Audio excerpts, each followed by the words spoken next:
بسم اللہ الرحمن الرحیم۔ سورت بقرہ مدنی ہے اور اس میں جو ہے نا 286 آیات ہیں اور کلمات 6221 ہیں اور حروف جو ہیں اس کے 25500 ہیں۔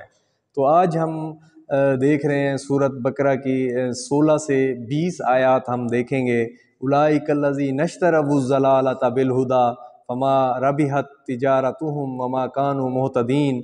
یہ وہ لوگ ہیں جنہوں نے گمراہی کو ہدایت کے بدلے میں خرید لیا ہے۔ منافقین کی بات ہو رہی ہے، یہ وہ منافق لوگ ہیں جنہوں نے گمراہی کو خرید لیا ہدایت کے بدلے میں۔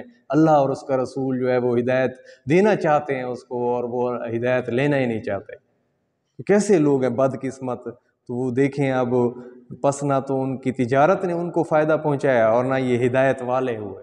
یہ تجارت جو ہے نا، یہ کون کہے گا ان کو جو روشنی کی بجائے اندھیرا لے جائے، جو خوشیوں کی بجائے غم لے جائے، اور دیکھتے جائیں آپ کہ وہ کیسے ہی بد نصیب تھے، اور اللہ تعالیٰ ان کو بد نصیب کہہ رہا ہے، ان منافقین کو جن کا اندر کچھ تھا باہر کچھ تھا، جو نظر کو چاہتے تھے اور کرتے کچھ تھے، اور مسلمانوں کو کوئی بھی نقصان پہنچانے کا وہ نہیں وہ موقع جانے دیتے تھے۔ تو یہ تجارت سے مراد ہدایت چھوڑ کر گمراہی اختیار کرنا ہے، یہ بھی تو تجارت ہے جو سراسر گھاٹے کا سودا ہے۔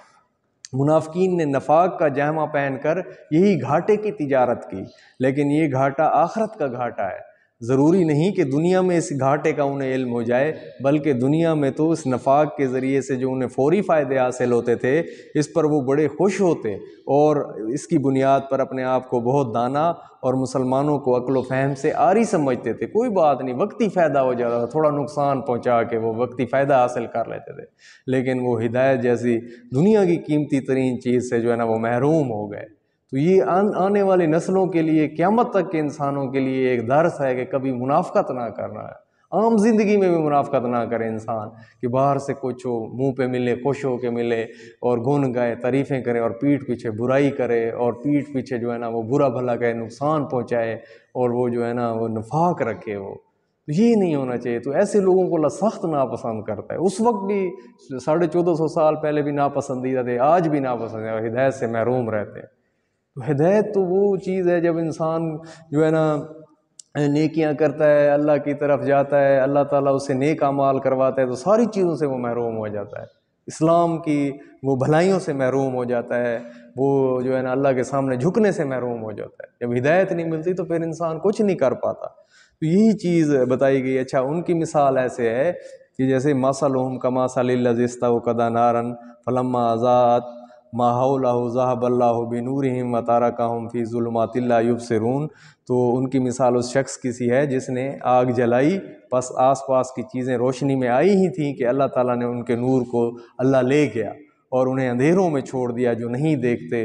جیسے تھوڑی سی گھپ اندھیرا ہو، گھٹا ٹوپ اندھیرا ہو، اور اس میں جو ہے نا تھوڑی دیر کے لیے روشنی ایسے چمکے۔ جب تھوڑی سی روشنی ایسے کوئی دیا سلائی جلے، کوئی روشنی جلے، کوئی چراغ جلے، تو چاروں طرف روشنی پھیل جاتی ہے۔ تو ان کے پاس بھی جو ہے نا وہ پہلے اندھیروں میں تھے، پھر یہ روشنی جل گئی، پھر اللہ ان کی روشنی کو، اللہ نے چراغ بجھا دیا، اللہ نے وہ دیا سلائی بجھا دی، اللہ تعالیٰ وہ نور ختم کر دیا، پھر گھٹا ٹوپ اندھیرا۔ تو یہ تھوڑی دیر کے لیے ان کے اوپر جو ہے نا طلع البدر علینا، نبی پاک صلی اللہ علیہ وآلہ وسلم کا جو ہے نا چاند چمکا تھا 14ویں کا ان کے اوپر، پھر وہ جو ہے نا گھٹا ٹوپ اندھیروں کا میں شامل ہو گئے، گھٹا ٹوپ اندھیروں کا حصہ بن گئے وہ۔ تو یہی بتائی گئی ہے کہ سمن بکمن عمیٌ فہم لا یرجعون، بہرے ہیں، گونگے ہیں، اندھے ہیں، پس وہ نہیں لوٹتے۔ او کصیب من السماء فیہ ظلمات ورعد وبرق یجعلون اصابعہم فی اذانہم من الصواعق حذر الموت واللہ محیط بالکافرین۔ یا آسمانی برسات کی طرح جس میں اندھیریاں اور گرج اور بجلی ہو، موت سے ڈر کر کڑاکے کی وجہ سے اپنی انگلیاں اپنی کانوں میں ڈال لیتے ہیں، اور اللہ تعالیٰ کافروں کو گھیرنے والا ہے۔ تو یہ دیکھیں، اب آپ کو سمجھ آئے گی ان آیات کی کہ حضرت عبداللہ بن مسعود رضی اللہ تعالیٰ عنہ اور دیگر صحابہ نے اس کا مطلب یہ بیان فرمایا کہ نبی پاک صلی اللہ علیہ وسلم جب مدینہ تشریف لائے تو کچھ لوگ مسلمان ہو گئے تھے۔ یہ جب مکہ سے نبی پاک صلی اللہ علیہ وسلم مدینہ گئے تھے، لیکن پھر جلدی وہ منافق ہو گئے، ان کی مثال اس شخص کی سی ہے جو اندھیرے میں تھا، اس نے روشنی جلائی جس سے اس کا ماحول روشن ہو گیا اور مفید اور نقصان دہ چیزیں اس پر واضح ہو گئیں، دفعتاً وہ روشنی بجھ گئی اور وہ حسب سابق تاریکیوں میں گھر گیا۔ یہی حال منافقین کا تھا، پہلے وہ شرک کی تاریکی میں تھے، پھر مسلمان ہوئے، پھر روشنی آئی تو پھر جو ہے نا حلال و حرام اور خیر و شر کی پہچان گئے وہ، پھر دوبارہ جو ہے نا وہ کفر کی طرف، نفاق کی طرف لوٹ گئے، تو ساری روشنی ان کی جاتی رہی۔ کتنی پیاری مطلب مثال دے کر اللہ تعالیٰ سمجھا رہا ہے کہ تھوڑی دیر کے لیے روشنی جلی، پھر ہوئی گھپ اندھیرا۔ تو اب دیکھیں، یکاد البرق یخطف ابصارہم کلما اضاء لہم شوفی واذا اظلم علیہم قاموا ولو شاء اللہ لذہب بسمعہم وابصارہم ان اللہ علی کل شیء قدیر۔ قریب ہے کہ بجلی ان کی آنکھیں اچک لے جائے، جب ان کے لیے روشنی کرتی ہے تو اس میں چلتے پھرتے رہتے ہیں، اور جب ان پر اندھیرا کرتی ہے تو کھڑے ہو جاتے ہیں۔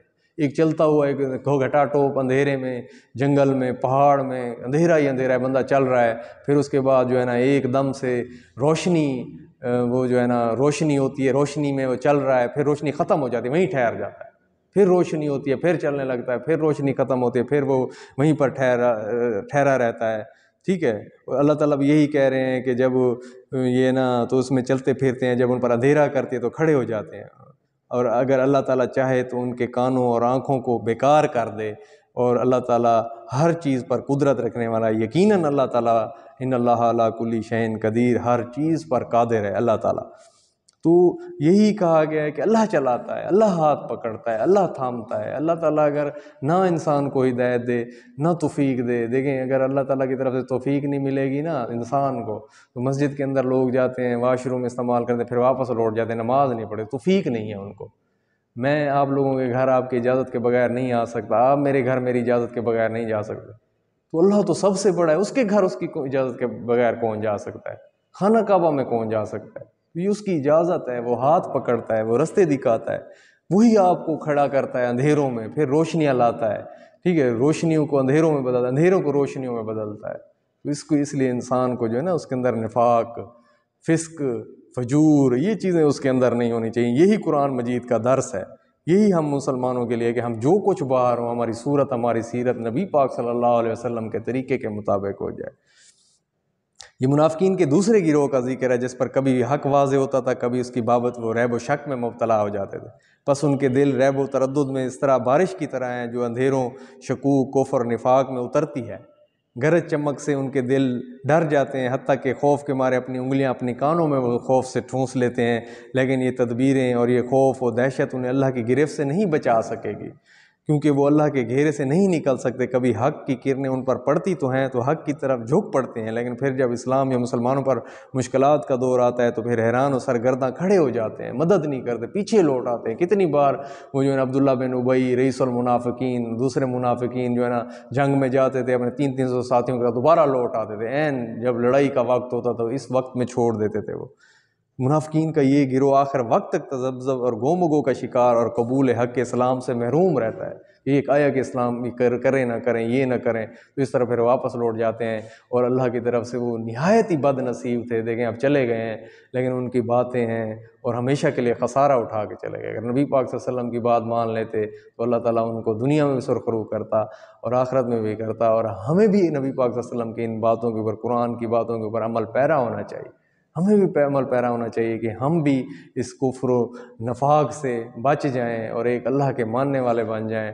تو یہ جو قرآن مجید پڑھتا ہے نا، اس کا کوئی فرقہ نہیں رہتا، بس وہ مسلم بن جاتا ہے، صحیح، نہ بریلوی، نہ دیوبند، نہ اہل حدیث، نہ کوئی فرقہ نہیں ہے اس کا، صرف ایک ہی فرقہ ہے کہ اللہ ایک ہے، لا الہ الا اللہ محمد رسول اللہ، نماز، روزہ، زکوٰۃ، حج، بس انہی کے اوپر اگر زندگی گزر جائے تو کوئی چھوٹی موٹی فروعی چیزوں کو پھر وہ دھیان میں نہیں لیتا۔ اللہ تعالیٰ ہم کو آسانیاں دے، آسانیاں تقسیم کرنے کی جو ہے نا وہ تقسیم کرنے کی توفیق عطا فرمائے، اور اللہ تعالیٰ کے اس قرآن مجید جو ہے پر عمل کرنے کی اللہ تعالیٰ ہمیں توفیق عطا فرمائے۔